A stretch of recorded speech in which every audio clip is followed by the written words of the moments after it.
appreciate everybody being here today in attendance. We're really excited about the start of the season. Just a few updates. We had here just last night an opportunity to add some additional captains this year for our team. We operated like this a year ago. We had a number of guys that we were nominated at the end of the spring, and then we revisited it. So we got 6 captains this year. Last night, the team elected B.J. Scott and Sam Roller. So they will be, in addition to Kerry Wynn, Jacob Pierce, Ben Edwards, and Austin Gund. Like I had mentioned a minute ago, I think we're in a real good spot here. We're very, very excited about the start of the season. I think we got a lot of good work done here in camp. We remain relatively healthy here as we head into the game week preparation. And I certainly feel like this football team is where it needs to be. You know, you'd like to be a little further along maybe in a couple of areas, but I certainly feel that we are where we need to be to go out there and get off to a fast start and put together a really solid season. So at this time, I will open it to the media for any questions.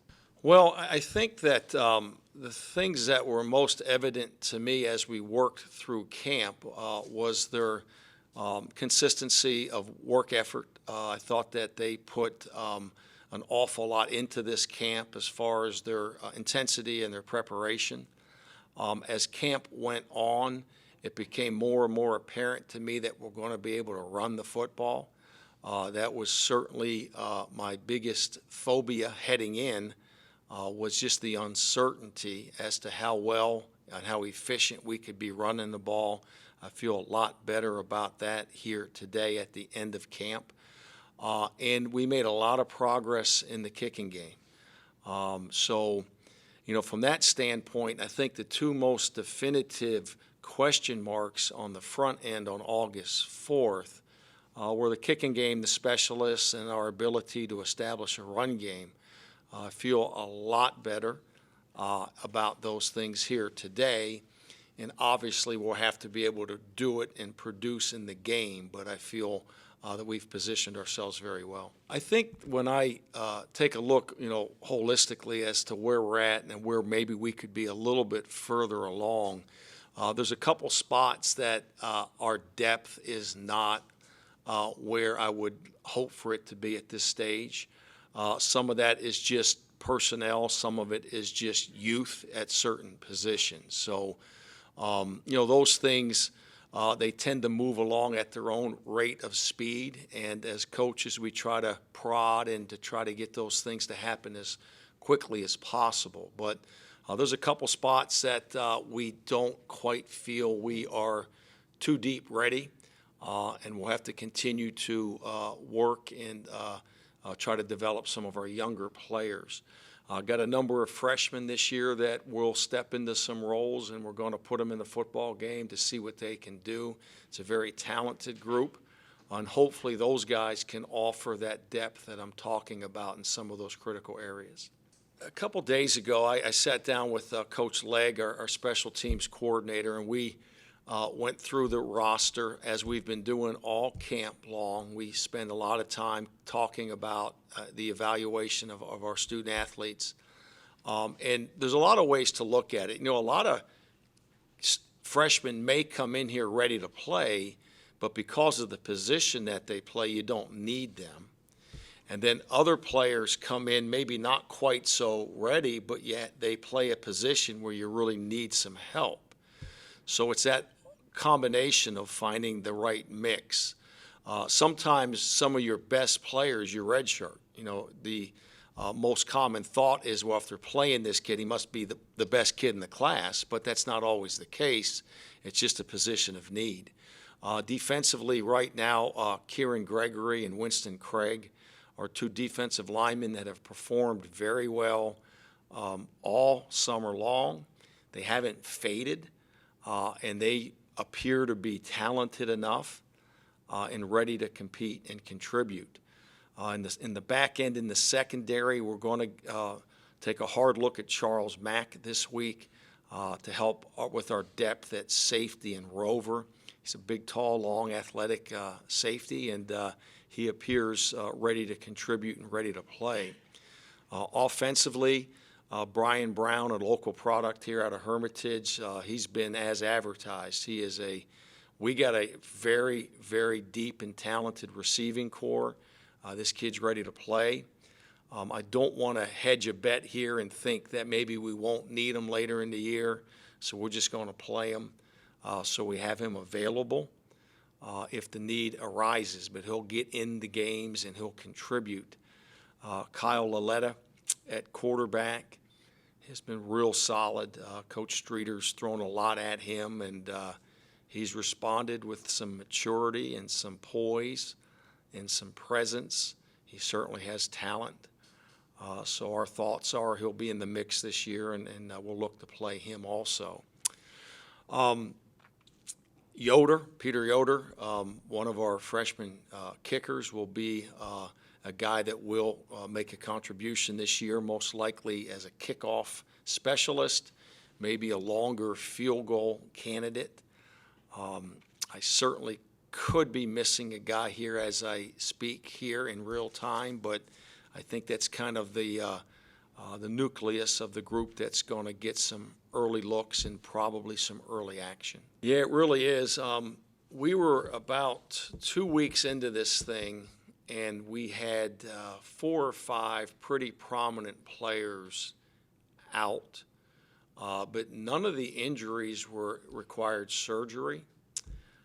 We had 3 MCLs this summer, and you know when a student athlete hurts his knee, I mean it's like, we just hope and pray for the best. And with each of these, it was wait for the MRI, and you all know how that works, and you're at the mercy of the MRI, and they all came back favorable, and so we find ourselves in a real good spot. Like I said, we had one day halfway through camp where 12 guys were out.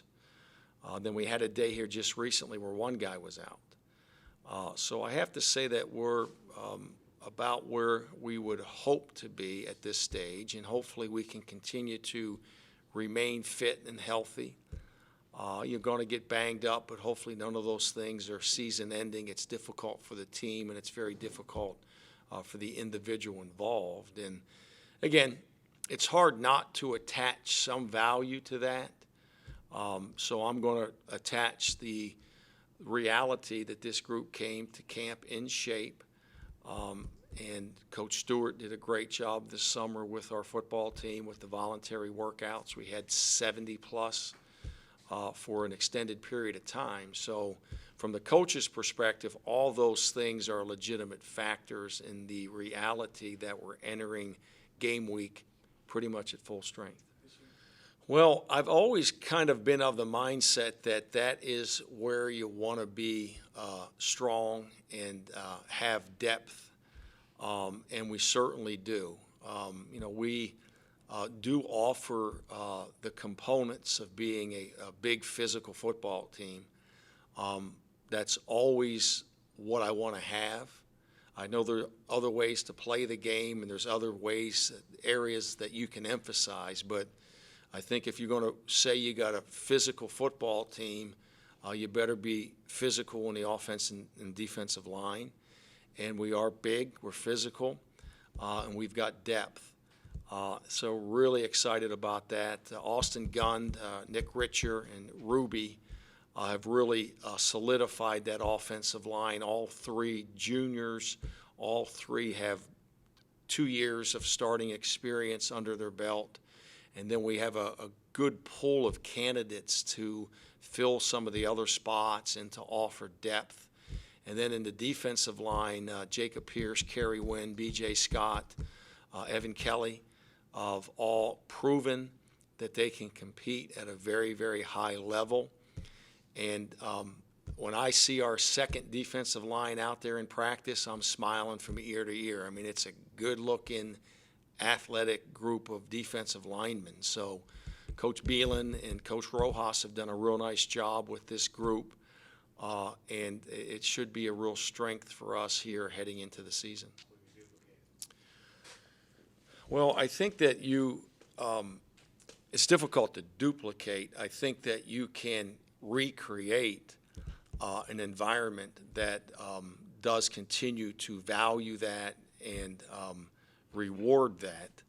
I think that our offensive players certainly understand the significance of protecting the football. We are very diligent in our teaching progressions and with our practice organizations as to how we emphasize that. I'll be honest with you, defensively, we got some guys that can play the ball in the air. I mean, we've got some safeties that are long and tall, and, of course you miss Cooper Taylor. He was a great player for us, but with this group we have back there, we got some guys that can play the ball in the air, and we got some guys that can rush the passer. So I think anytime you're talking about turnovers, takeaways, it's all about ball awareness. I think it all starts with ball awareness. Offensively, you have to be aware of how you are handling the ball, how you're carrying the ball. And then defensively, you got to know where the ball is. And then, I held that plaque up. We got a plaque from the AFCA or the NCAA that has Richmond as the #1 team in the country in turnover margin, and held the plaque up to the team here at the beginning of camp. And I said, if we duplicate this and do nothing more or less with our season, we'll be very, very happy with the outcome. So they get it. They're smart people, and hopefully we can continue to be on the front end of that statistic. Yeah, it's pretty significant. Michael's game has really evolved, and I think the timeline is probably consistent with a player that was only in his sophomore year. He's got a skill set that's very real. There's always a learning curve, especially at that position when you're stepping into a new system. Despite Mike's success the last 4 games of the year, in my opinion, I thought Mike had a lot of work to do. And to his credit, he's embraced that. The winter and spring where he's gotten better. He came into camp with the right mindset, the right maturity, and I kind of like where we're at there with Mike. We got a dynamic receiving core, tight ends. We got weapons. Again, when you talk about the ball and ball security, it really always does start with that position. So that's a critical thing to be able to manage.